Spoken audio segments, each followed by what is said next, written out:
Thank you for coming through the For the Three Hoops YouTube channel. Make sure you like, subscribe, comment on the videos. Let's get into it.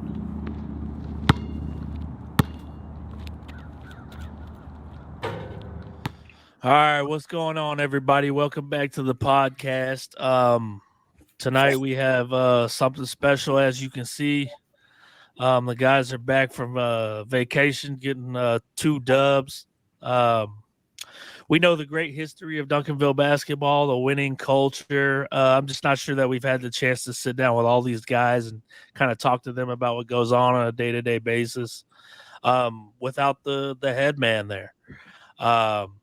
That's what we're here to do today. Jay, I think your mic is muted again, bro. Oh, there it goes. I'll mute it if I cough, and I'll unmute it. Okay.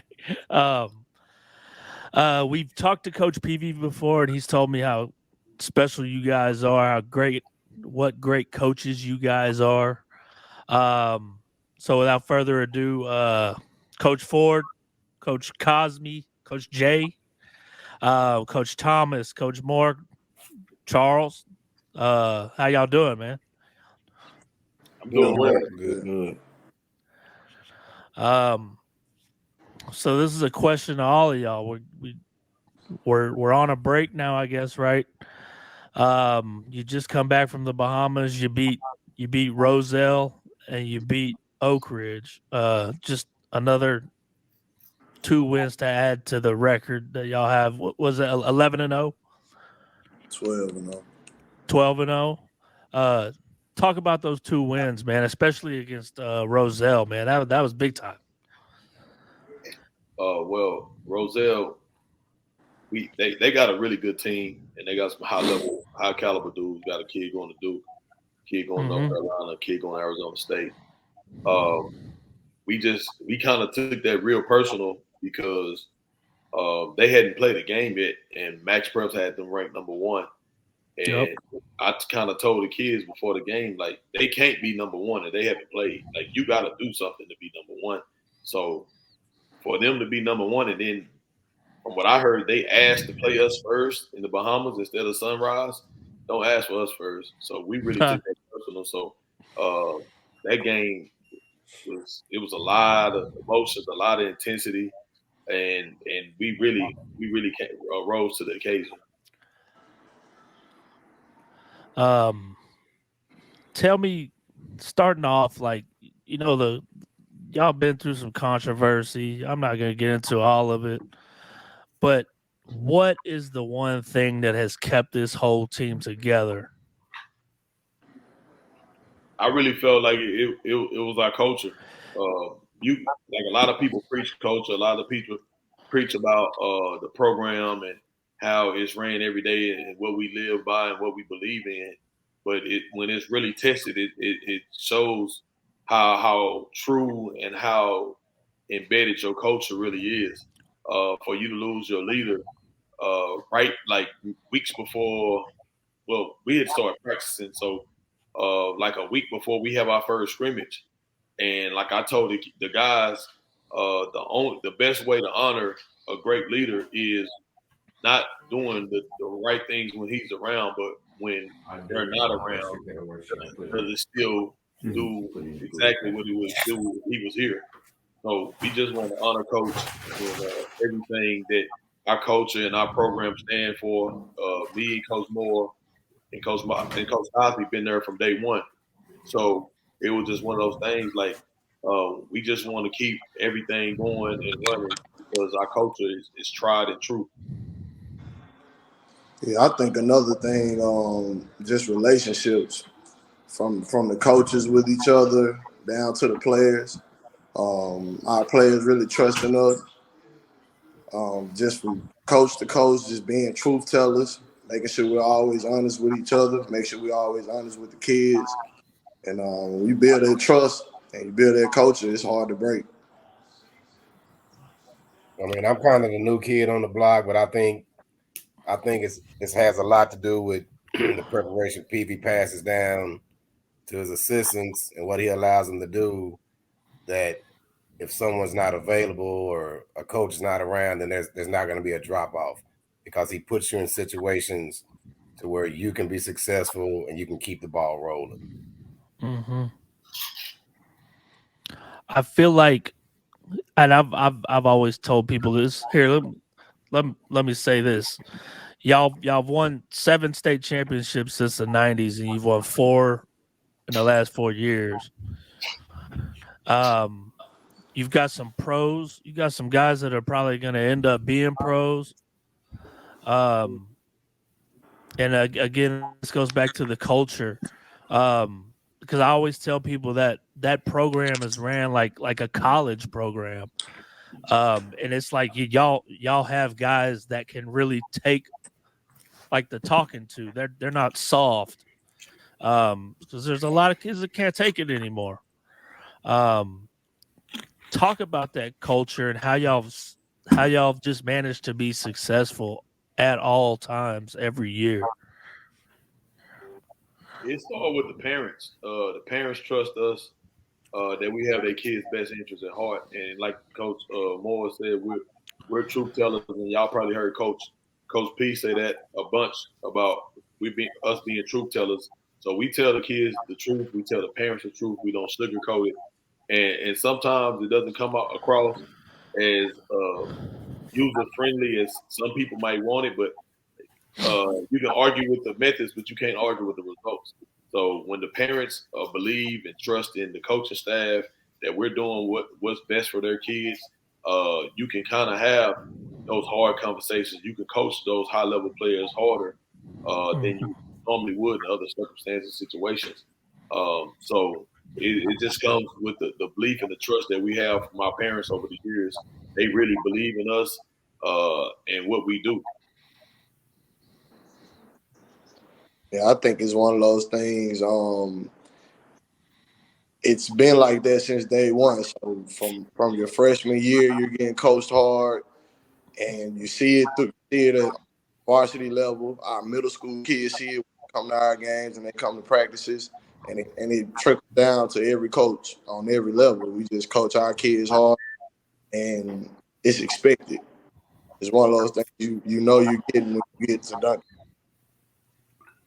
And we tell people, Craig, all the time, man, Duncanville might not be for you, and that's okay. So Yeah.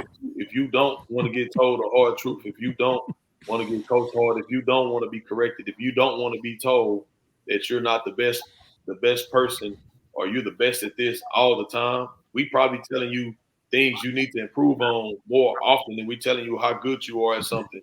So if you're not ready for that raw truth, then this is not the place for you. And I ask parents and I ask kids all the time, do you want the truth or do you want comfort?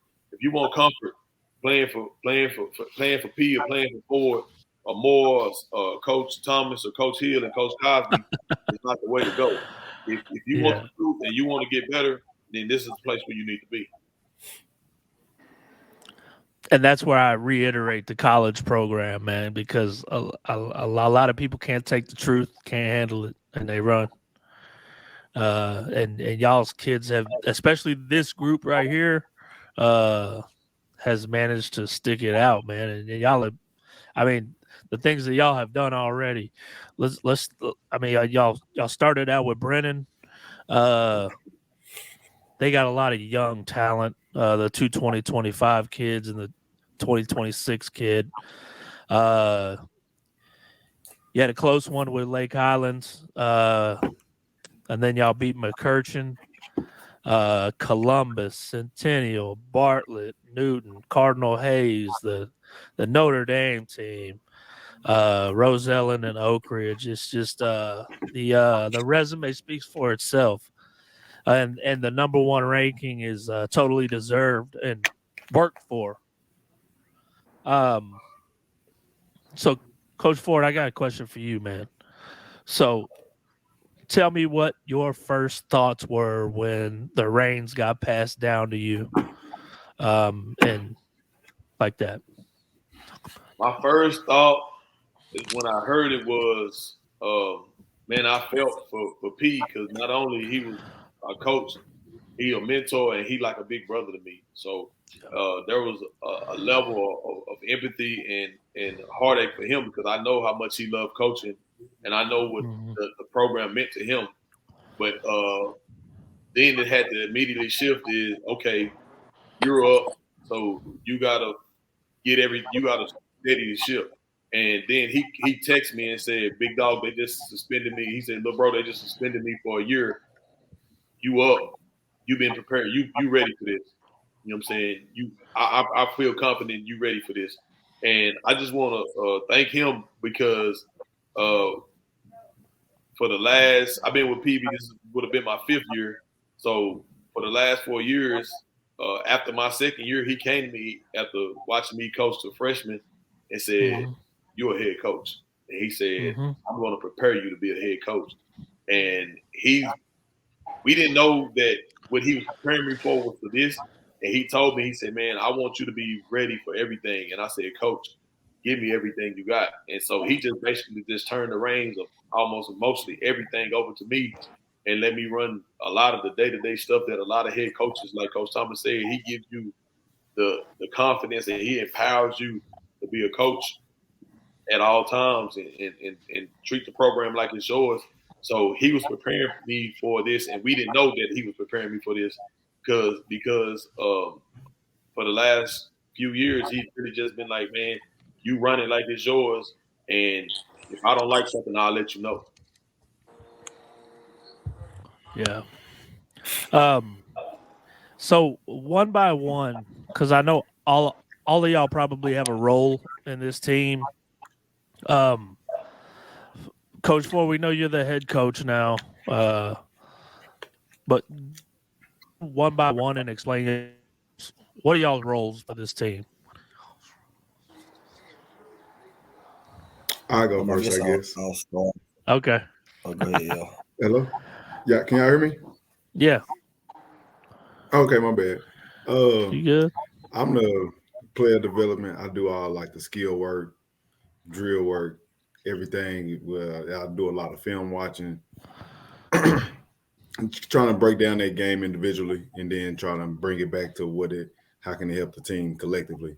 So I'm watching film day to day. I get them in the gym day to day, some in the morning, some after practice. When in the preseason, not so much because unfortunately I got to do football, but I do a lot of their like on the floor stuff when it comes to skill development. Go ahead, I'll go Coach next. Go ahead. I guess outside of coaching the freshman team, if there was like a operations title for a high school basketball team, it would probably go to me. I do everything from making sure we have a film of the opponent to making sure the stats are all right to creating itineraries when we go on the road and doing laundry.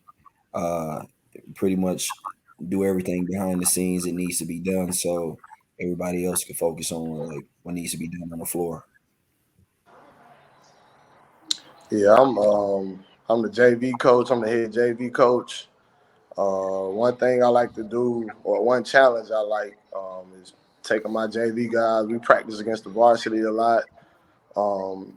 It helps me as a coach, and I try to find ways to help the team. Just try to find ways to make them better. Try to find weaknesses and exploit those. I mean, it's fun because they're of course they're a better team, and when we have success against it, when we have success against our varsity guys, it just kind of gets our gym live and it challenges those guys to really go harder. So that's one thing I take pride in, just trying to find ways to make those guys better, and making my guys better at the same time. With the varsity team, I do a lot of film watching. Like to break down opponents. I like to shoot. I mean, so before games, me and Coach Hill will split the court, and he'll do a lot of skill work on his side, and I'll do a lot of shooting on my side. Just working on footwork, getting a lot of shots up. I mean, we love to shoot threes, love to celebrate when we shooting threes. So do a lot of a lot of footwork and shooting. And my role has grown a little bit. Everybody's role has grown, but I also, me and Coach Thomas do the substitution for the varsity games as well. Okay. Yeah, and me is my role is kind of the same. I mean, last year I was, second assistant, so now I guess technically I'm the first assistant. So pregame, Coach Ford looks after me like, man, what you want to work on in practice? So we sit down and get the practice schedule together. Like Coach Moore just said, game wise, he and I make a lot of the substitutes, but really I try to help Ford manage the game, and Moore does a lot more of the substitute. I mean, we communicate on the bench. Pre-game, I go on the end with Coach Moore and kind of help him out, get all the shooting stuff done. I mean, basically, when we just make sure everything's running like it's supposed to be. Now that my role has changed, I do more of managing the kids, the personalities, the parents, the coaches, and I before now I did a lot of the logistics as far as making the schedule. That's one thing Coach had me do. I made the schedule. I handled all the budget, all the trips, the hotels, the flights, taking care of all the logistics as far as like everything to go, the scheduling of the interviews, like things like this podcast. But I just want to shout out Coach Thomas because nobody on this staff had head coaching experience outside of Coach Thomas. And I told him from day one, like, Coach, I'm gonna have to lean on you on a lot of stuff. So he do a lot of the offensive stuff we do. As far as that, I'm more I do offense. Coach Thomas does a lot of the sets, and he comes up with a lot of stuff. And because I'm a former football coach, I understand how having roles and defining roles, and because Coach Peavy taught us this, like I let you do your job, man. Like whatever you good at, I want you to embrace it and grow from it, and I learn from it, or whatever the case may be. So, and Coach Thomas helps me a lot when it comes to that. So this takes me into another thing. You mentioned the schedule. How do y'all go about doing the schedule? And is there teams that y'all ask to play that don't want to play y'all? Man, I've been doing the schedule the last 2 years. So basically, we'll get requests to be in people's events now. Like teams are asking us now to be in events for next year and even last year. So a lot of the stuff that we come up with, man, these dudes been asking me for a year or two. And I write it all down, and then I decide. I used to talk to coach and say, "Hey, man, what do you think about this? I think this because they're gonna have X, Y, Z." So we always looking for the best competition because we wanted to prepare the kids and play on the biggest platform to prepare us for those last 7. So we actually made this schedule saying that this is our second group because 2022 class was our first group of kids that we had for 4 years. This is our second group. And coach would just say this should be the best group we have because we had these kids and in our system and we done tweaked and did what we need to do. And a lot of these dudes been on varsity as a freshman or sophomore. So I wanted to challenge the kids and our coaching staff to play the toughest schedule in the country. So when I put the schedule together, man, it was just like I don't want it to be nobody to play a bigger or better schedule. And thanks to Glenn and his Hoop Fest series, thanks to my boy Chan out of Memphis with his Memphis Hoop Fest, and thanks to Reggie Walker, Nike, and Les Schwab, we really are pushing it to the limits of playing the best of the best the country has to offer. Coach Jay, this is a question for you, man. I want you to talk to me about Cam Barnes, man, because I always feel like you and Cam Barnes got a good connection. So I want you to tell us about his time at Duncanville, fighting through injuries, and now just like kind of playing out of his mind. Well, Cam was a special kid. From growing up early through his time in high school, he's had to overcome a lot of adversity. When he got injured that summer going into his sophomore year, I was with him almost every day, just going through the rehab process and just trying to help him get back and get into a position where he could help us. He wasn't getting cleared until the end of December, so the focus was just trying to get him the right mindset, body right to help us at playoffs, that 2021 playoffs. And our bond just grew from that. Obviously, he missed a lot of time from the weight room, getting stronger, more explosive. And I think coming back from those injuries, it was always more mental than it was physical.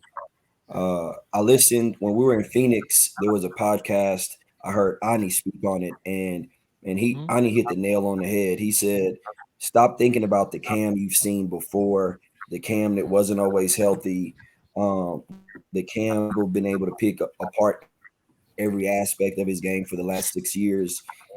Yeah, Credit for evolving." And I think sometimes people don't want to be wrong, and they put people in a box. And I think everybody can attest on this call. Cam has not only gotten better every game, but every day in practice. And I think his best basketball is ahead of him. yeah. I mean, it. Go ahead. Cam, man, what people don't understand is he essentially missed equivalent to almost 2 years, 2.5 years, Yep. because people don't even understand that he was hurt. He got hurt in open gym right before the live period, and the kid tough. He didn't. They wanted him to have another surgery. He didn't, and he rehabbed it and got it back strong. So for him, I think it was about his confidence and being able to play. And I challenged Cam, you know what I'm saying, during the hoop fest on taking it to another level. You know what I'm saying? And Cam had the opportunity to sign with a couple D1s early, and he said, "Coach, I want to bet on myself. I feel like I'm better than what I'm being offered." And at first, I didn't understand it, but now I'm seeing it. Like those teams really lost out, and I think they should have did a better job of recruiting him, because what he's showing us now, uh, going to Roselle, playing against Roselle, and I feel like, in my opinion, he outplayed those dudes. Playing against the big from McKeitry, I feel like that was a turnaround game for him, where he had to really wake up and start playing at a high level. And he had about 3 weeks uh, going back to when we played the team. Uh, what's the kids out of New York? The Cardinal Hayes. Cardinal Hayes. He outplayed that guy. And for the last 3 weeks, Cam, and then night, it just was full circle. And he looked like those dudes didn't belong on the court with him. The way he was just handling his business with ease, with 18 and I think double-digit rebounds and the blocks and the defending. So I feel like the light switches came on, and man, and teams don't understand that Cam is going to be everything that we believed he was going to be when he first walked through our doors as a freshman. And what people don't understand is how athletic and how versatile he is. Versatile, yeah. He can get out and switch on the 1-5 ball screen and guard your one. He guarded the kid from that's committed to North Carolina and actually turned him over, and then got out on a break and run, and ended up getting a dunk off of him. Yeah, I think it was the play when y'all were playing in Texarkana. Two-hand block. Yeah, the 2-hand block, and then the 3 on the other end. Oh my God.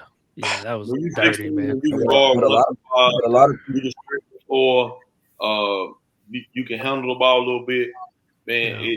It just makes you a high commodity. So I'm very confident, man.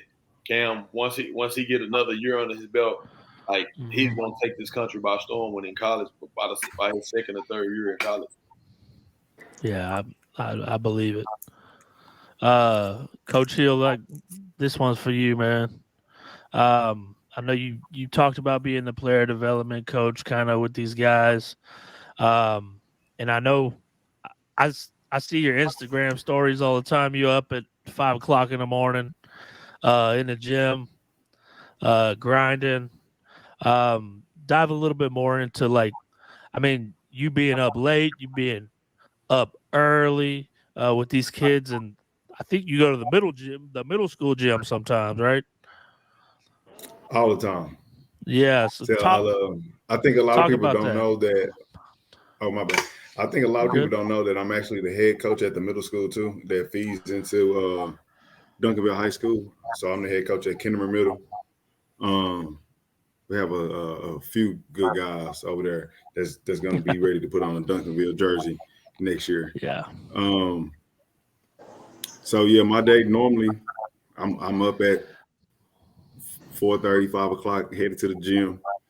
Probably meeting some of the varsity guys to get a few extra reps. Meeting some of the middle school guys just to get a few extra reps. Opening the gym for those guys. I go from there. From that 6 a.m. workout, I have middle school practice as well. Right after that, then I go through my school day, of course, and at 2 o'clock when varsity practice starts, I'm probably walking through the door a little bit late coming from the middle school, but I go in there and I get my energy, get my input over there on the same thing, and then probably after practice, I'm in there again with somebody else, and if anybody else needs to get back in the gym later that night, I'm the guy that call in and we working out again. So I'm just 24 hours a day, pretty much as I can, if not, all day when we in town. If we don't need a break, I get a few hours of sleep here and there. But for the most part, I'm in the gym with whoever needs to be in the gym. Tell us a little bit about your resume too, about your basketball background. Oh wow. Yeah, man. Come on, man. Starting from when? Start from I don't know, high school. I think you were in the Ball is Life All-Star game, weren't you? Yeah. Talk So that in talk, high Bill. school, I was. I did my background check. I see. High school, I was played at Fort Worth Trimble Tech. I was top 10 in the state. We made regionals 2 or 3 times. MVP, not MVP, but All State 2 years, All Region 2 years. Led that team to regionals twice. Actually played with Marcus Smart, Phil Forte, Nick Banyard. We all played together with Texas Assault with Coach Bonzel, what is now Southern Assault, who's putting a lot of pros in the NBA, putting a lot of dudes in the NBA, putting a lot of dudes in college. From there, played in the Big 12 at TCU. Didn't get to display my full talent, but it was a learning experience to say the least. And finished my plan at Tarleton State for 1 year. It was real good. Made it to the Elite 8. After that, I played a year in Mexico. I killed it. Averaged about 36. But I really didn't like the living overseas, so I just decided to get into the training and coaching. Really training first, and then the coaching kind of just fell in my lap. And it was easy. I got that same thrill as from coaching and training that I did from playing. So I think that transition made it easy. And I knew I understood the game at a higher level than what I probably played it at. So I just started giving that knowledge and information to the ones that could listen and apply it. Big time. Coach Moore, this one's for you, man. I believe you got to Duncanville in 2018 with PV. What were you expecting to do at Duncanville, and did you think you'd be a 4-time state championship in the end? It's not ending, but I'm just saying, like, right now. Yeah, I got you. Coming in the door, well, a lot of people might not know I'm not a Texas guy. I'm actually from Birmingham, Alabama. Oh, you don't say. So Me coming in with Coach Peavy, I was actually coming from Alabama, so I didn't know, what the state had to offer as far as players and teams. But quickly jumping in that first year, it was some really good high school teams that year.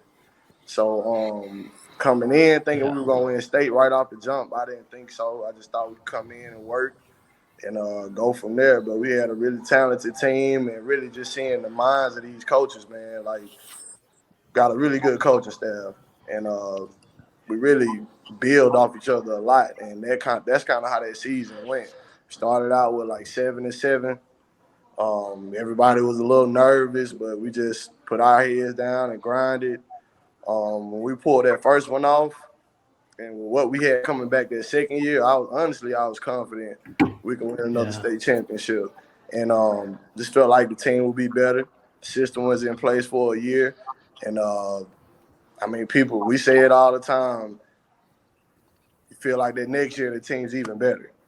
So every year we feel like our team's a little better. So honestly, after that first year, I felt like we could win 4 in a row.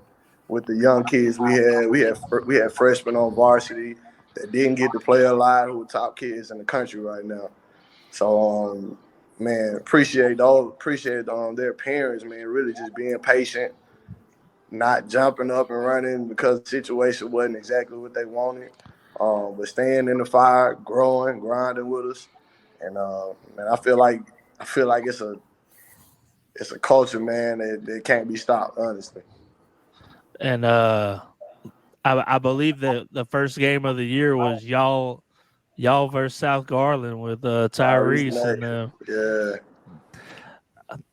the schedule, man. Honestly, the schedule ever since we've been here has been pretty good. And that year, you really didn't need to leave DFW because it was so much talent. It was so much talent that year.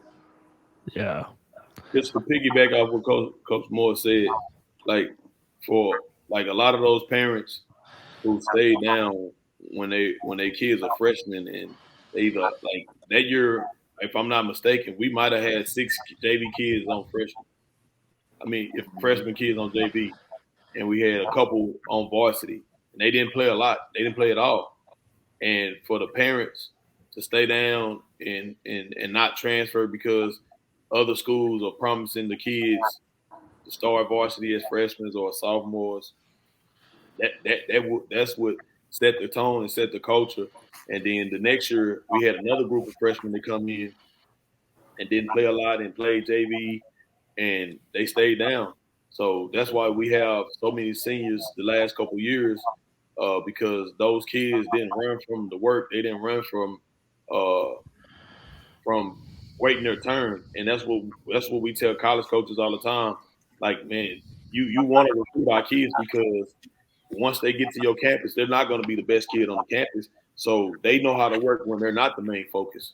And a prime example of that is Zurich Phelps, where he averaged 3 points as a freshman, and he waited his turn, and now he's starting and then leading the team in scoring.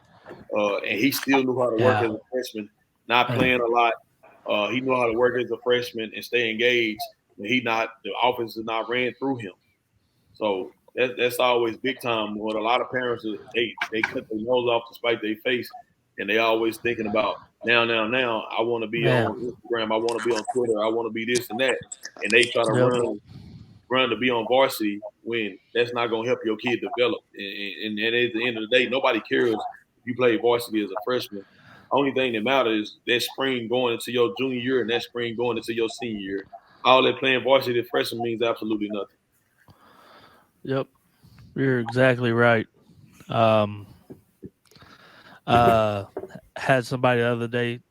I was saying so and so's not playing a lot in college.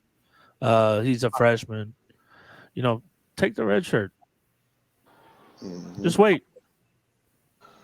What are you rushing for? And I mean, this might be a 3 or 4 year kid. Maybe he doesn't go pro after 4 years or after 3 years, or maybe he's not a pro at all. But stop being. There's no reason to rush. Craig, everybody, it's an instant, like with everything is I need it now.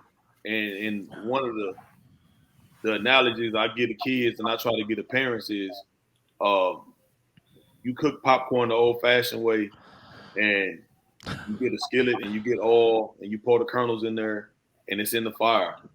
And just because the kernel next to you pops in this pot, do you get out the pot? No, because if you get out the pot, you'll never pop. So you have to stay in the heat, and you have to stay, and you can't worry about the next person. And when it's your time to blossom and pop and have your opportunity, it's gonna come. What's for you is for you. And I try to tell them that all the time. Yeah, man, that's exactly what it comes down to. Um, Coach Thomas, um, coming from being a head coach, I know you have a background with Coach Peavy. So I'm sure coming in here day one, you probably knew what it was going to be like. But what has your experience been like with this team? I mean, it's been unbelievable. I mean, we worked together for 7 years at Aikens High School. I was his assistant. Aikens High School's in Austin. Excuse me, I was his assistant. And just like now, just like he did with Ford, like it was like his staff is like you have head coaches. He's the head coach, but everybody else has head coach potential. So he prepared me, and then he stepped down, which allowed me. I had an opportunity to get the head job at Aikens because his son was going to be a freshman. He won't be able to see him, but I ended up taking a job at Austin Reagan, and I did that for 7 years. And it's crazy because when he first got the job up here, everybody we knew in Austin was like, "Man, when you leaving?" I'm like, "What are y'all talking about?" He's like, Peter got the head job at Duncanville. I know you're gonna follow your boy. I'm like, no, not right now. I'm in a good situation. I had a good team coming back. We ended up the year we ended up going 3 rounds deep in the playoffs. And then like this past year, I mean, when I came up here, I have a son who's at Western Nebraska Community College. He graduated. So like he called, like, man, I need you. I'm like, man, I'm in. It's a no-brainer. So, I packed up and moved. And when I came in, I mean, it was like I knew all these guys. Like we sit in the office, we crack jokes, we talk about each other. I mean, me and Demo, My God. I'm from Brownwood. He don't say Brownwood. He say from Birmingham. That dude from Centerville.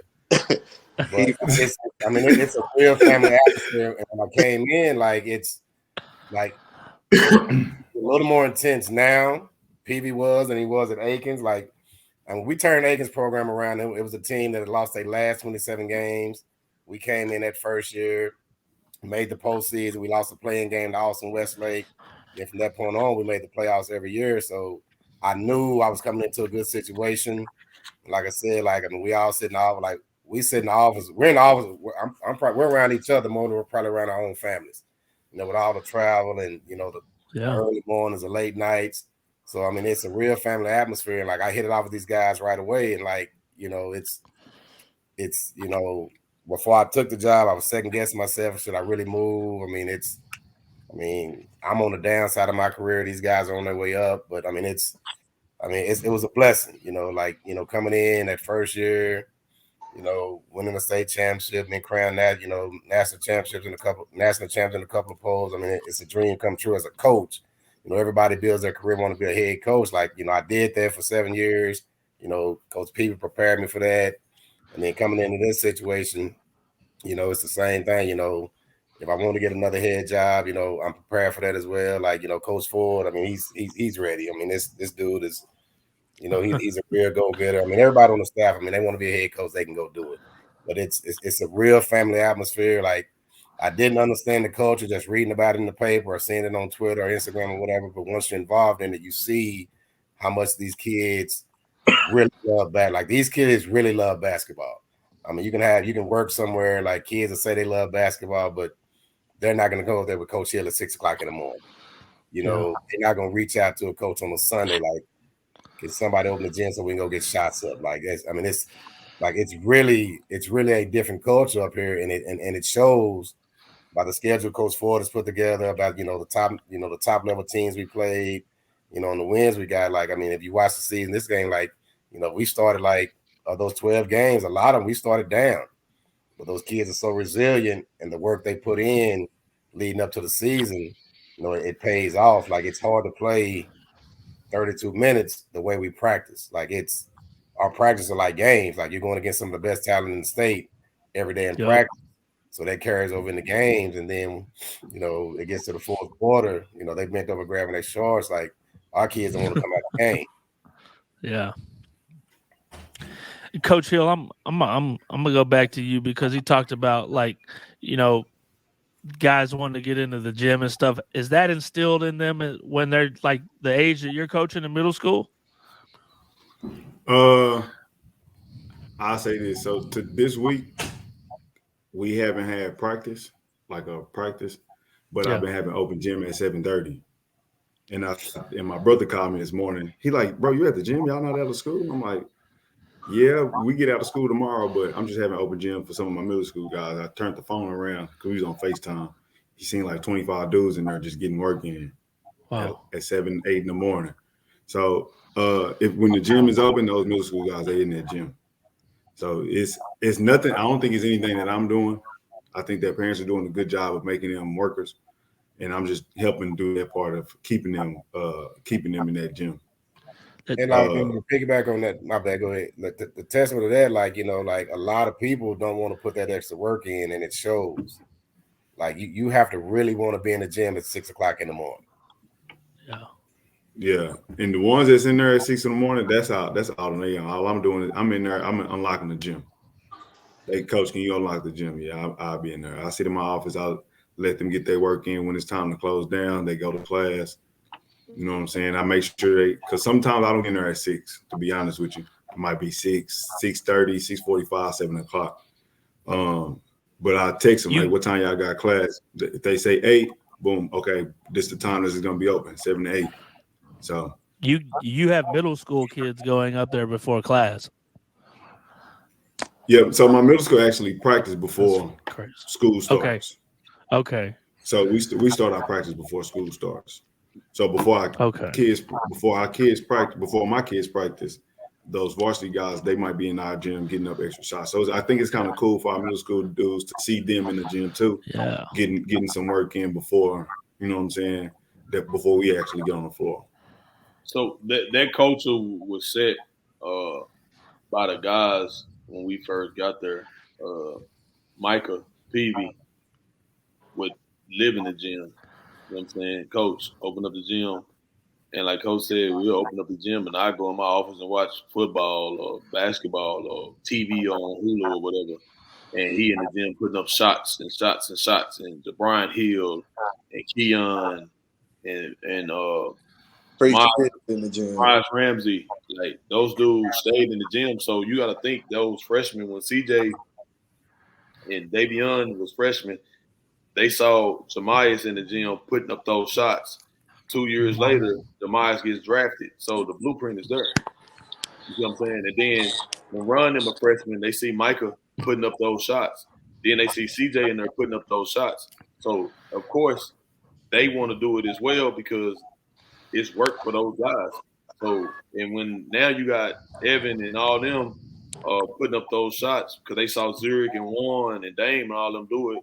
So, working on their game like that. So now when the 8th graders and the 9th graders in there now, they see those guys in there when they come into practice, because 9th grade practice in the morning, and they see those dudes in there working on their game by themselves. Man, if you got a varsity guy here that's going to University of Texas and going to Arizona and going to Commerce and Texas State and Northern Arizona and all this in here working on their game, who are you to say, no, I'm not going to work on my game and I'm a freshman? You know what I'm saying? So they like the culture is set by the way those guys work, and it's just a follow a leader where those guys, I'm pretty sure we got some really great freshmen on that JV team. Jaron Mitchell gonna be in the gym. Xavier Lawson gonna be in the gym. Lorenzo Guzman gonna be in the gym. You see what I'm saying? Like, so those freshmen gonna be looking like, oh, we saw XYZ doing this. Like Bug is in the gym now because last year CJ would pick Bug up and bring him to the gym with him every day in the morning. So Bug knew as a freshman, like, I got to be in the gym with CJ every morning because he really treated him like his little brother.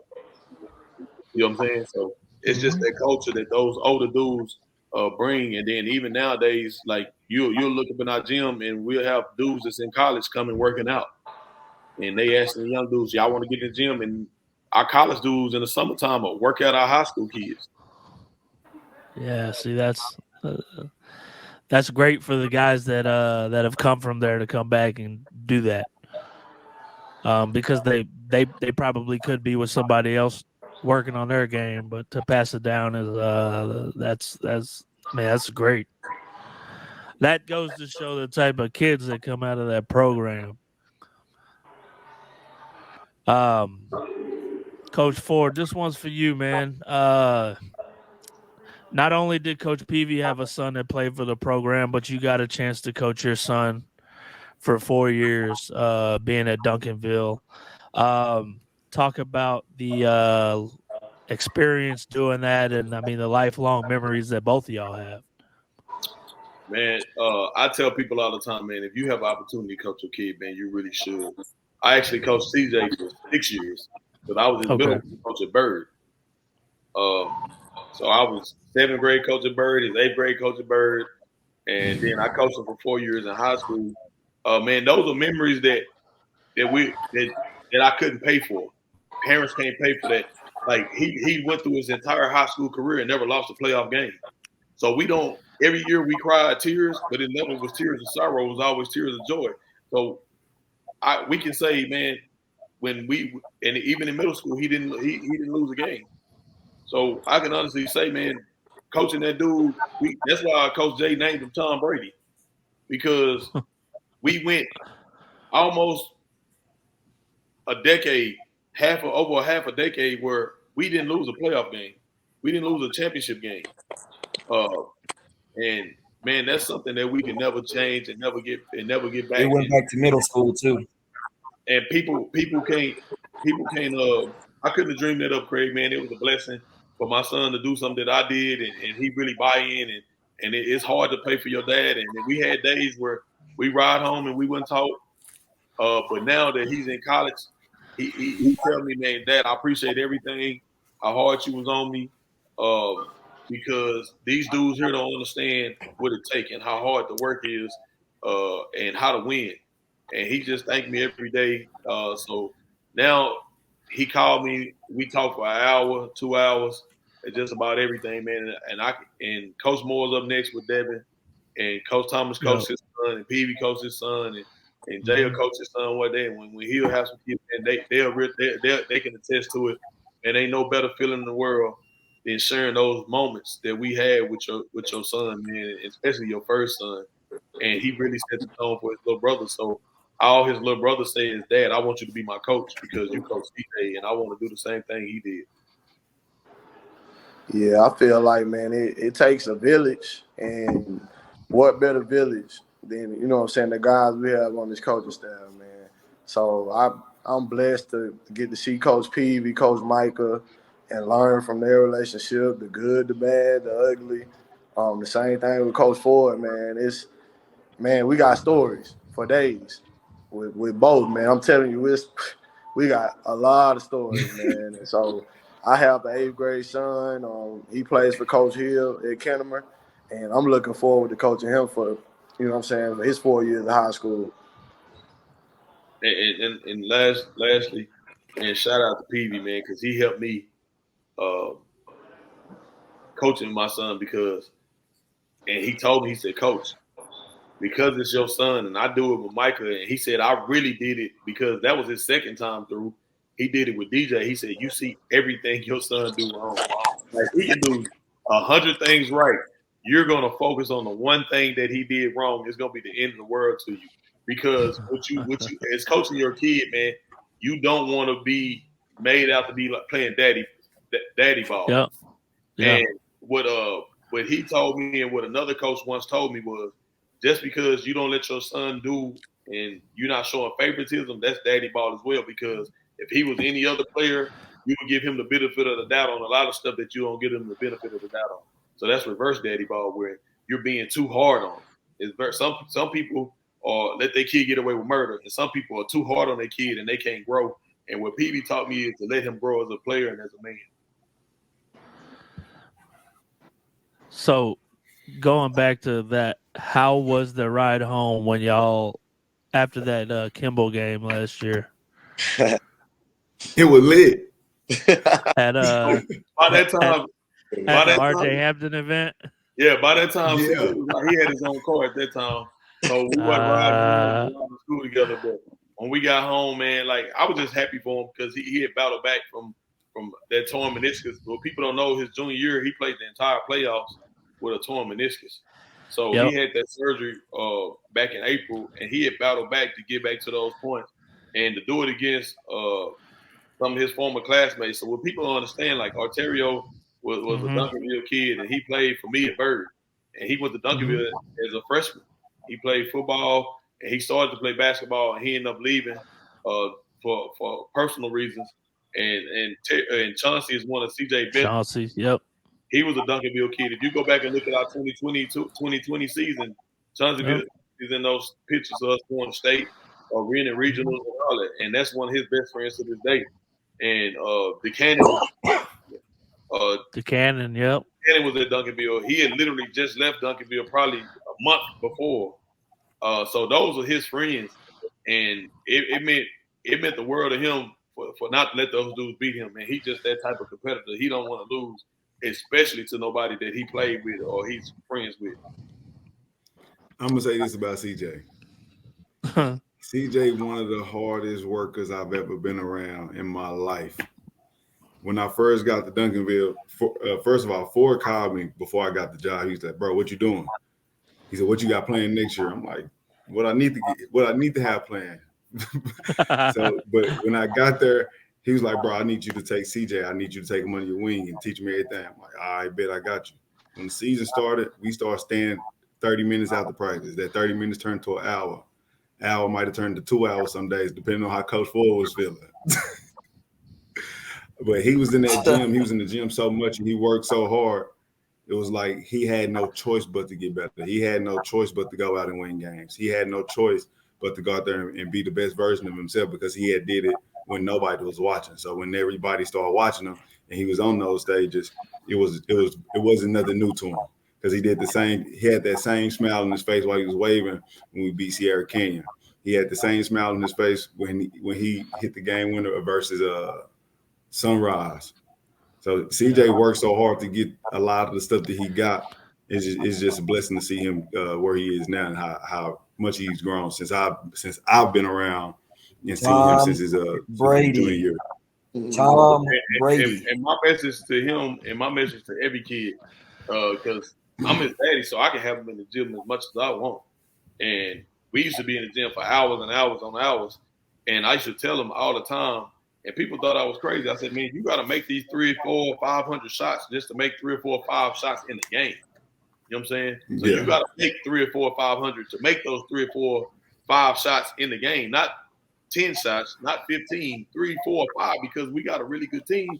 So whenever you take your shots, you have to make them. So yes, you're going to make 500.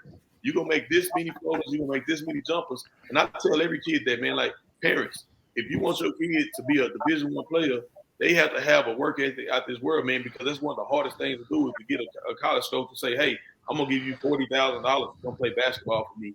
And that's all you got to do. So you got to make 3 or 4 or 500 shots to make those 4 or 5 shots in the game. That's just how that goes. That's how that works. And the one thing that stood out to me about CJ, especially, last year, his jump shot got tremendously better last year, and it stood out in that Kimball game because he knocked down some big time shots in that game. He put us on his back that game. He is some huge shots. He had some people in the background that were motivating him too, I think. Yeah, somebody's talking that talk in the stands. Yeah. Was that Kimball game? Was that AB's like first or second game with us? I know that RJ Hampton event was early. Yeah, because he didn't play the first. So yeah, that was like one of his first few games. Might have been his first. It might have been his first game. Yeah, so he was still trying to find his way in that season. And CJ was like, "Don't worry about it. I got you, big dog." He put everybody on his back in that fourth quarter. Yeah. Arterio 25 tonight. He had 25 tonight. Dude. Yeah, 25. Look out, nephew, man. Hey, people don't understand, and he got Duncanville roots, so that's why people don't understand. Every time Ontario see me is love. We talk outside of basketball about life. Man, that kid done put in so much work. He come from nothing, so he grind. All he know is to grind. And I told him my words for him, and I always will be, man. And I tell all our kids this, man. None of this happens if you're not playing basketball. So let's keep it about the basketball. And he's put his head down and work. And from when he first walked through those doors at Bird to where he is now, man, it's nothing short of amazing how good he's gotten because he had the physical tools, but he really done worked on his skill and his basketball mindset to turn into the player he is. And I'm proud of him. I just looked at the stats he had. He 5 for 7 from 3. I'm really proud of him. That's my nephew. He's a bucket. That's good. So one thing I want to ask y'all, if y'all had to pick a team, which one is it the best, man? Can I go first? Because I only been here 2 years, so I only got 2 to pick. Yeah, that's true. This your third year. This is my third. Yeah, okay. So This I got my 3. second.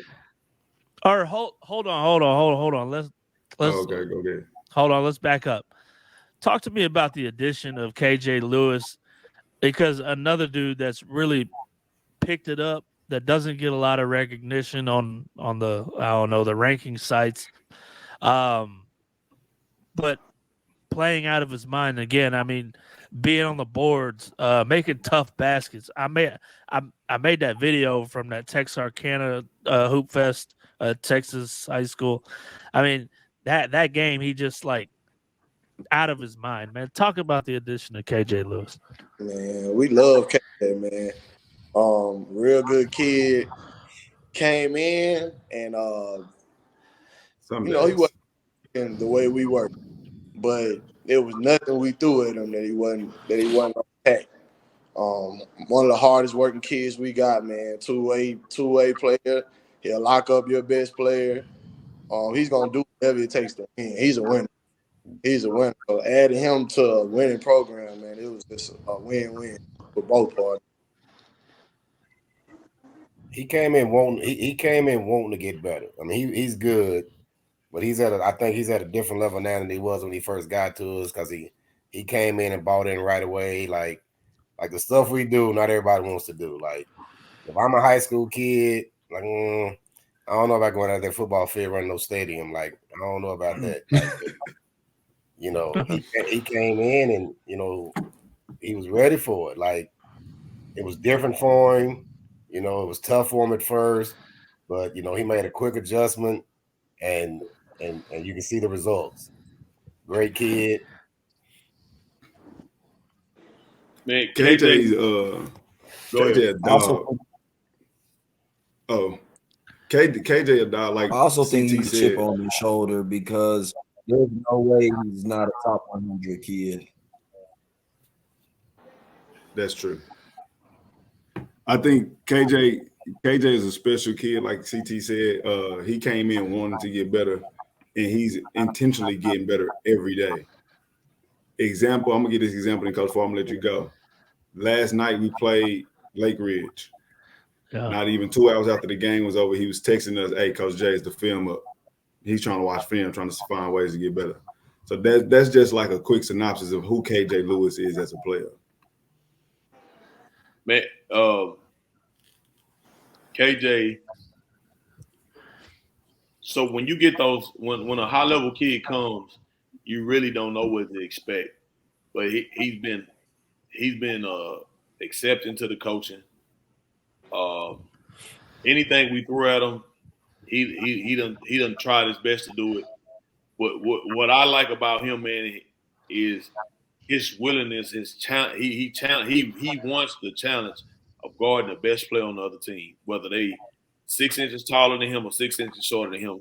And whoever I need to put on the guy, I look and I say, okay, he's the best player on their team.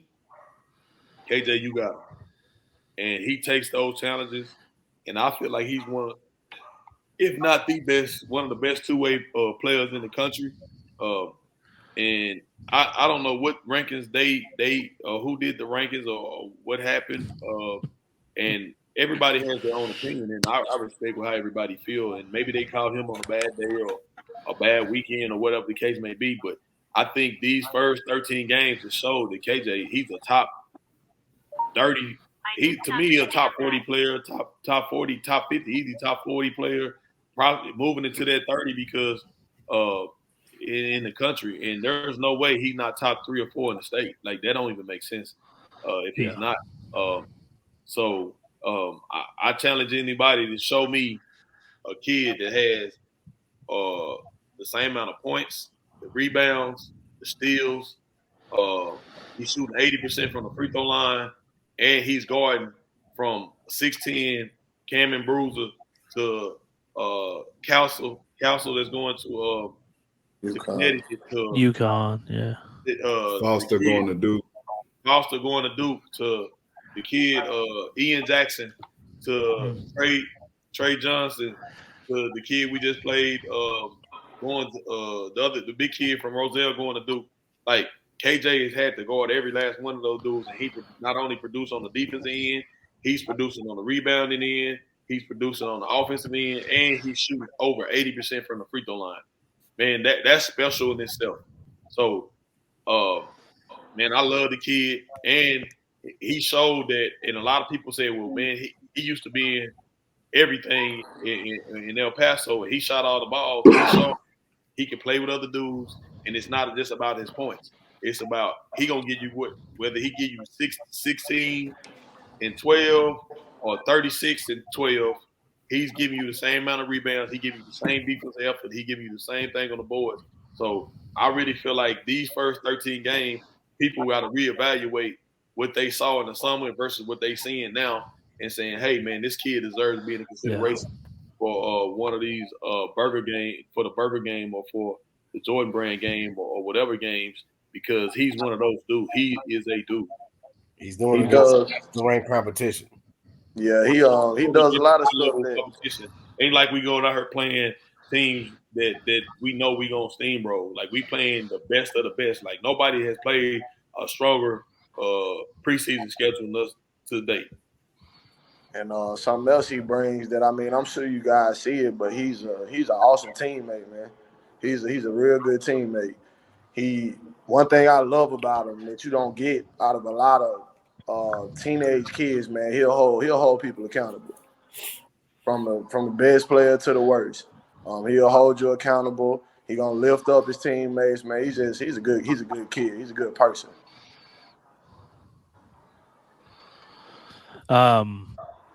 Going back to the schedule, man, how rewarding is this year's schedule compared to years past? I think it's rewarding, but it's been stressful. Yeah. These close games. Shit. These close games is probably they taking my hairline back. I don't know if y'all can see. I'm going back a couple of centimeters. I told him, I said, it's one of two things. Either we're going to win all these games, and I'm going to come out with a head full of hair. We're going to lose all these games. I'm going to be looking like CP and Peavy. It's by choice, though, big dog. He can be shaving his off. But no, it's been good, man. Like, we want to play the best competition. It challenges us as coaches. It challenges the kids. And it forces us to get better. When you're playing, because iron sharpens iron. So when you're playing the best of the best, man, you have to come with your best stuff every day as a coach. You have to come with your best stuff every day as a player, or you get embarrassed by these teams, man. They want to embarrass you. And like this goes back to, last year when Eric Demings hit that game winner against Montverde. Man, that set the world off, I think. Talk about that game, man, because I didn't really want to talk about last year. I want to concentrate on now, what y'all are doing. But talk about that a little bit, man, because that was crazy. One thing I love about that game, beginning of the game, Montverde jumped out on us. Yeah. And Coach Peavy called a timeout, and when I tell you, no one in that huddle was worried. Everybody was like, "Man, come on, we're tripping. We're better than this." We regrouped, and then everybody just went in that game super confident, man. Around that time, we were peaking. We were playing really, really good basketball. We had played some good teams before, and I mean, everybody was just world like we're one of those teams. So we regrouped, man. It was fun. That game was fun. I think Craig, don't stay. Ha ha ha! Shut up. Don't don't skate past the question. Who's the best state championship team well Oh no, that we have? Don't I was skip gonna past get through all this this first. I year. think hold on, Jay.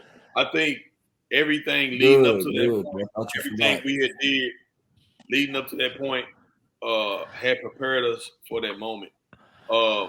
Playing Mount Bird with Kay Cunningham and my man Scotty Bowens, Moses Moody, Aaron Sharp, like Caleb Houston. Like, man, that might be one of the best high school Did they teams have? I've ever seen. They had Whitehead too, didn't they? Tariq Whitehead was a sophomore. That might be one of the best high school teams I ever seen. Jesus Christ! And we was like, we only lost by like 21, and they was beating everybody by 50. He said only 21. Only 21. I felt bad that we lost by 21. It was like, man, we lost by 20. And then the next day, they beat Yates by 70 or something. Yeah. So, and then playing BJ Boston and Sierra Canyon at American Airlines in front of 16,000 people. After that American Airlines game against Sierra Canyon, that right there, that atmosphere, that hoop fest Lynn put together set us up for this run we just went on, because there's no game, there's no lights been bigger or brighter or too bright for our kids. If anything, the brighter the lights, the bigger the crowd. Our kids have played better ever since. The game against Yipsy. We was ready for that, because the year before it was 16,000 in there against BJ Boston. He played for the Clippers now. And the kid, I was ready to see that 16,000. The kid that went to Stanford that plays for Memphis Grizzlies now. These dudes is like real professional players, and they beat us by 3. So at the end of the day, that hoop fest playing against Mount Bird and Sierra Canyon propelled us to everything we're doing now, because you'd be hard pressed to find high school teams better than those teams that year. Yeah. Of all time. Like, I think that Mount Bird team might be the best high school team I've ever seen. I'd have to do some research, but yeah, I mean that's a. They had 5 first-round picks. Yeah, that's crazy. And I mean they're gonna have another one with Tariq Whitehead. Yeah, that's crazy. All right, the best team, man. Go ahead, Jay. I'll let Hill go. Go ahead, Hill. It's easy. Go ahead. Last year, the one with we had started AB, Ashton Hardaway, Davion Sykes, Cam Barnes, Ron Holland. Not to mention, when we had our full team when CJ Ford was starting, our average win margin was like 48 points. When CJ went down, we still beat Mount Bird. We still went to Utah, won that, and we ended up winning the national championship. I don't think a college team, it would be hard to find an NBA team to find the starting lineup with the size that we put on the floor every night. Yeah. And Coach Morris said it at the beginning. We shot the ball at a very high clip. We shot the ball at a very high clip last year too. I would have to go with right now. I mean, until the end of the season, because we're still in the season right now. I had to go with last year's team. Just like you said, the size, the depth. That was a really deep team. We got guys coming off the bench. Eric stepped up huge. It's crazy. Caleb Jones stepped up huge against Tascasita. Evan was young then, and Evan gave us the bench. Keelan Russell, like that team, that was one of the deepest teams that we've ever had, one of the best shooting teams we've ever had, and plus the size. I've only been here 2 years, so like I go with them too. Like right now, it's last year's team again because of the size and how deep we were. Like right now, we suit up 10. They still take care of business, so we need to revisit this at the end of the year. Sure. Yeah. And another player, man. And it's nothing to take away from this year's team, but Craig said which is a best state championship team. Yeah, so for I've sure. only been a part of one. What's he trying to get at, man? Who you got, Jay? Who you got? I wasn't here. That's what I'm saying. So I can only speak on last year's team. I've seen Jay, who you got? Go ahead, Jay. We can't speak on this year's team. One, because we can't play for state, and two, the season's not over. So if you're gonna go 1 through 4, the first year or the fourth year, when you have Tom Brady, you have a 6'7" point guard, and you have all the kids that are on this team minus Ashton Hardaway. I guess a no-brainer. Like we had this whole exact team last year. Question, man. And you had Tom Brady my argument and the 6'7" point guard. Can I strengthen my argument? I know, Craig, you ain't want to talk about last year, but the performance that we put on in the state semifinals last year, that was not with our starting 5. That was with probably guys 6, 7, 8, and 9 on the floor during most of that run. That goes in that argument. That was just to strengthen a little, like a cherry on top of whipped cream or whatever, to strengthen my argument. Coach Ford and Coach Thomas get the MVP for that game because that offense defense substitutions that they was doing, it was spearheaded by Coach Ford. They was working it. That changed the game. And I want to say this before this podcast. What makes it even sweeter to see the success that Coach Ford is having is the fact that he really got it out the mud. Like this guy was a middle school basketball coach and is now the head coach of the #1 team in the country that's played the toughest schedule. Come on, man. Yeah. Come on, man. Come on, man. Appreciate it, Jay. But talk that talk for talk that talk for. Stop being so damn humble, man. For me, you see the change. I got 2 answers to this. For me, the best feeling, the best championship that felt the best was the first one because it was unexpected. So, like Coach Moore said, we were 7-7, and I'm updating my resume. I'm like, oh man, I got moved up to the high school. I was safe in the middle school. We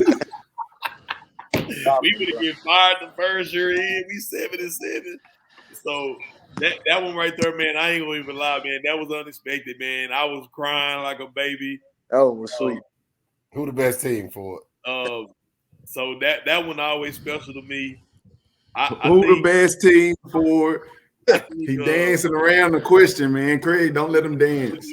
Let me answer it. So the 2020 class for Micah that COVID hit, all the same people that's on this team now, including CJ and Juan and Dame and Zurich, was on that team too with Michael P. Man, so that was a really good team as well. Say you don't want to say, dog. And then, hey, if this was Drink Champs, he'll just.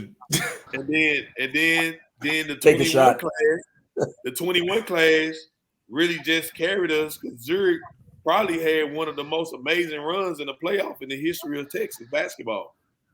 And last year, man, like they said, man, the depth of the team, man, dudes was going down left and right, and we just kept it moving. Like CJ go down, AB don't play, and we just kept it trucking along and just kept going. We had dudes on that team, Craig, that never started a game of basketball that got full scholarship to play college basketball. You saying all 4? You know what I'm saying? So, and then this year team, man, you got to pick one. Drum roll, please. And you got to pick one. But this year team, and me and Coach Moore were talking about this yesterday. We were talking about how last year team was so talented, but thus far, if we can know what I'm saying, stay on our path, and we're blessed to accomplish all our goals this year. No other team is gonna have a better resume than these 23s. Oh yeah. Like we playing the best of the best every single night. No other team can say that they started the season playing this elite level competition and beating all these dudes back to back to back to back to back. So when we played Brennan, they was number 2 in the state. When we played Holland, they was number 2 in the state. When we played these other dudes, top 25, we got 5 top 25 wins in the country in the first 12 games. Man, that's crazy, Craig. So like this team right here has a chance to say, hey, you know what? We the best team. And at first, I didn't think that was possible but at the end of the day, we can talk about what we think, but we got to talk about what's been put on paper. So if this team can do what they need to do and handle their business, and they got a chance, and they can put themselves in an argument and say, hey, y'all, that might be the case, but we did this. So who's the best state championship team? Because everything you said about this year team was null and void. Hey man, that team, that 2020 team with Juan and them, crazy. And you still had Ron and Cam. You had Chauncey at Clemson right now, man. Man, I specifically, the game that always comes to mind is the Cowtown tip-off, Lancaster versus Duncanville. Come on now. And that was my first time seeing Duncanville play. That was a fun game there. Or was that 2020 or 2019? 2020. Craig, the night before we had just 30-piece Louisville with Keontae and KJ Pruitt, man. Yeah, so I specifically remember Coach at Lancaster, Coach Doug. He is when y'all are going their way, he is in Juan's ear, like yelling at him, and you know Juan talk right back at you too. Yeah. He don't give shit.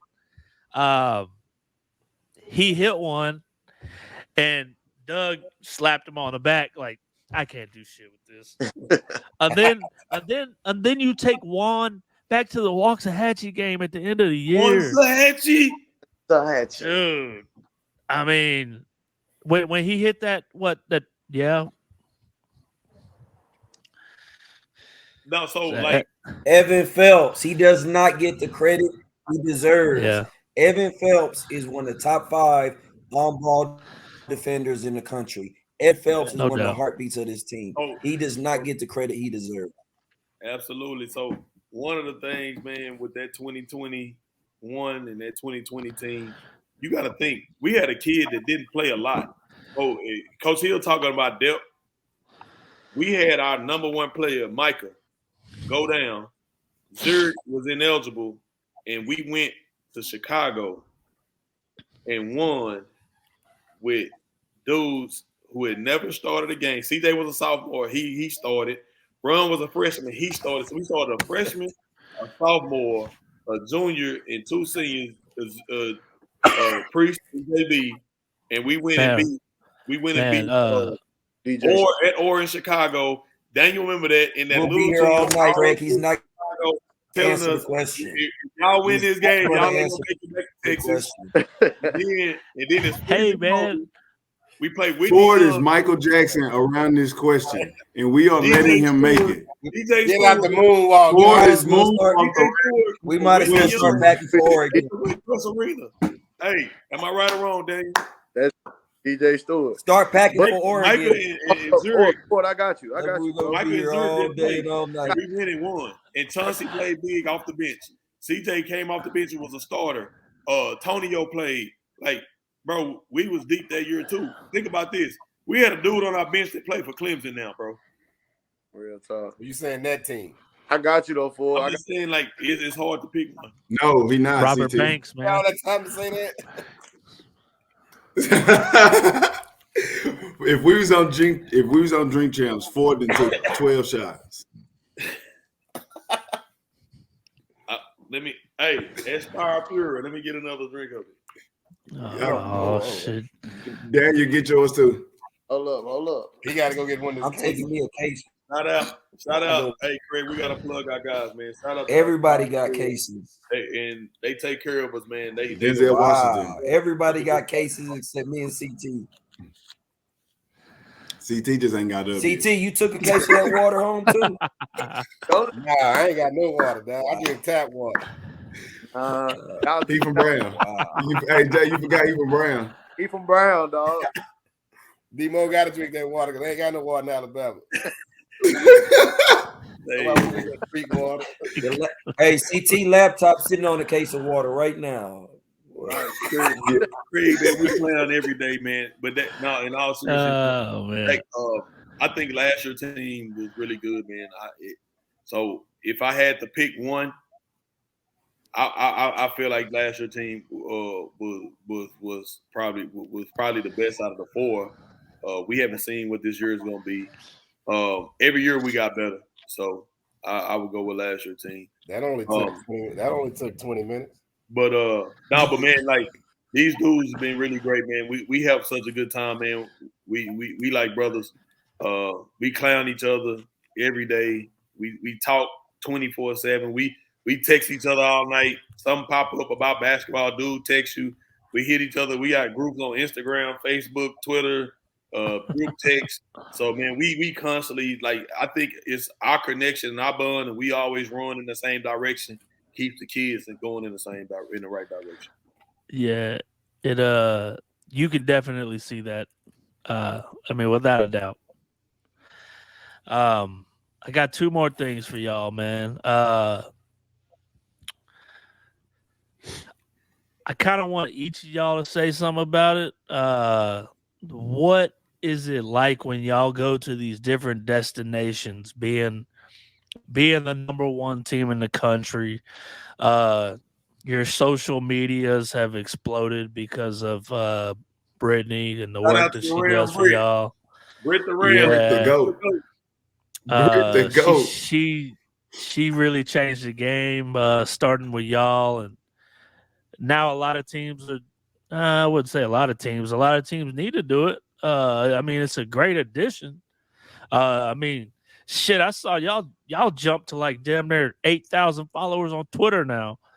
That was crazy. Yeah. But what is the experiences like with all these other dudes, like all these other fans, because they obviously know y'all are the number one team in the nation now, and the interaction with the basketball team. And I think it's a blessing. So I'm gonna speak on two notes, on two parts of it. Going out of work, it's a lot of work, man.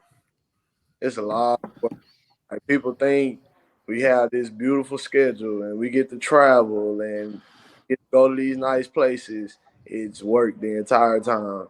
And we, you know what I'm saying, everybody pitches in, but we get there, we may have to check into a hotel, go to practice. Then we gotta feed the boys. Hotel might not be ready. Yeah, hotel may not be ready. We got some growing boys, man, so they eat. So we have to make sure we feed these guys and we get to watch film. Shoot. Sometimes we're all in one room watching film, breaking down, you know what I'm saying, opponents for the next day. It's a grind. We enjoy it because, I mean, it's a great job. It's a great job. We all love basketball. We all got great basketball minds. So, I mean, we enjoy what we do, but it's not all fun and games. And then for the boys with the fans, man, it's huge because some kids will never get it. Man, when we go to Utah, like you said, shout out to Glenn, man. Glenn, he's the GOAT. Yeah. Utah, man. Texarkana. It's crazy in Texarkana. Of course, we get the love at home, but, man, Utah is crazy, man. They know all the kids' names, and they line up to take pictures with them. I mean, we even have parents. We love when Duncanville comes to Utah. So, I mean, it's an experience these kids will never get again.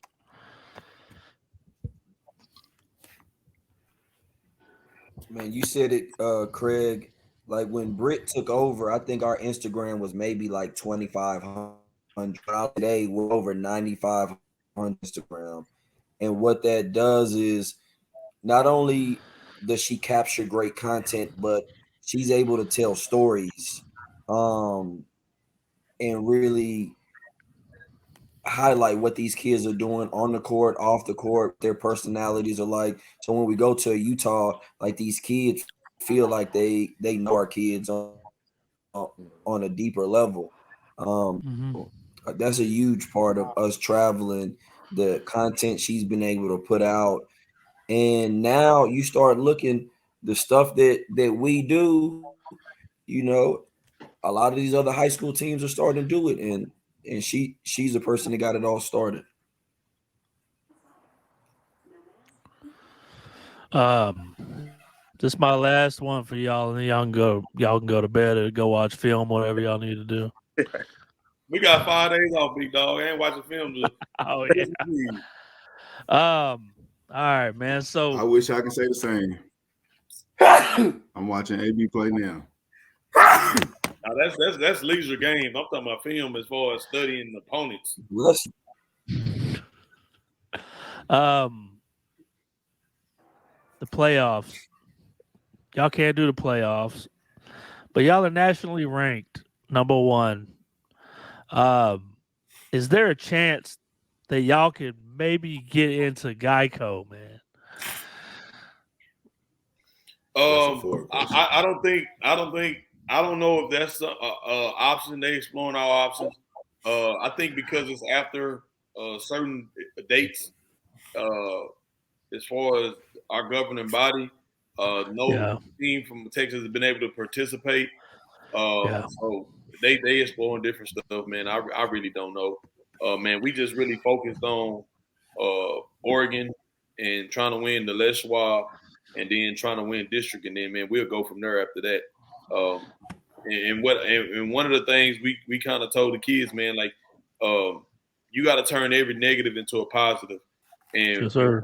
One of the positives out of this that you can kind of take out of this, because every stressing can be a blessing, is that we have played in 4 state tournaments, and we've always gone through March to spring break, and our kids never had a chance to let their bodies rest. So a lot of those out of those 8 seniors that's going to get ready to go to college, you give it a chance to really let your body rest before you go and heal and get right before you go and play college, man. Because playing athletics has a short lifespan, and the number one thing to you is your body.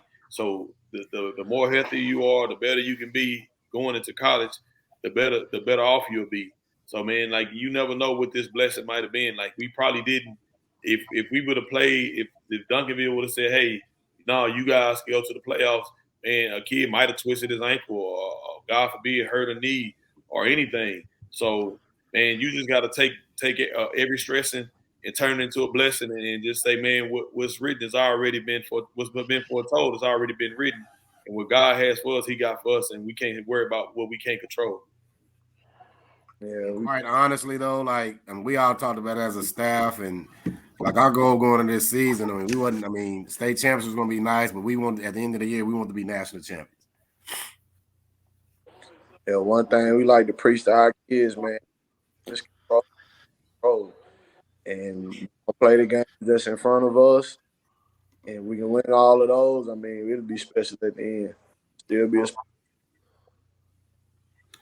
And against something that PV said too, we still have an opportunity to do something that's never been done, and that's go a season undefeated. So, like Ford said it, CT said it, you got to find another way to get better. You got to find the blessing in that stressing, and let's do something we ain't did before, and that's go undefeated while we winning the national championship. I appreciate y'all coming on tonight and taking the time out to be with me, man. Appreciate you. This is yes, sir. Thanks for having us, big dog.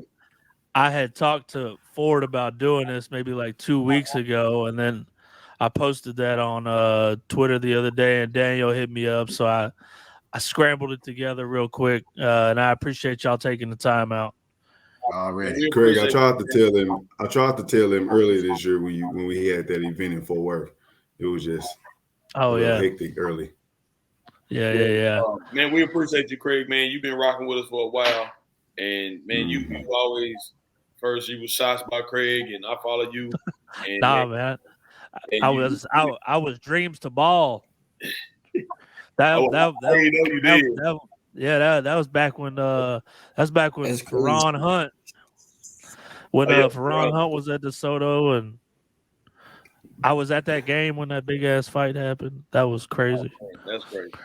Yeah. And, so yeah, man. So like, I follow you. I love your work, man. And then I was like, Thank man, you, Craig man. always been a good dude with me.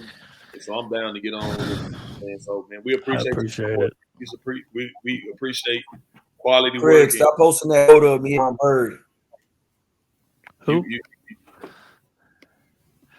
What?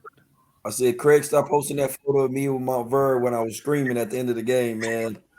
Oh, I have that saved to my phone, man. David, Craig, hey, I hope you got the one I sent you on Twitter too. Jay man. He wasn't pumped up. Yeah, he was.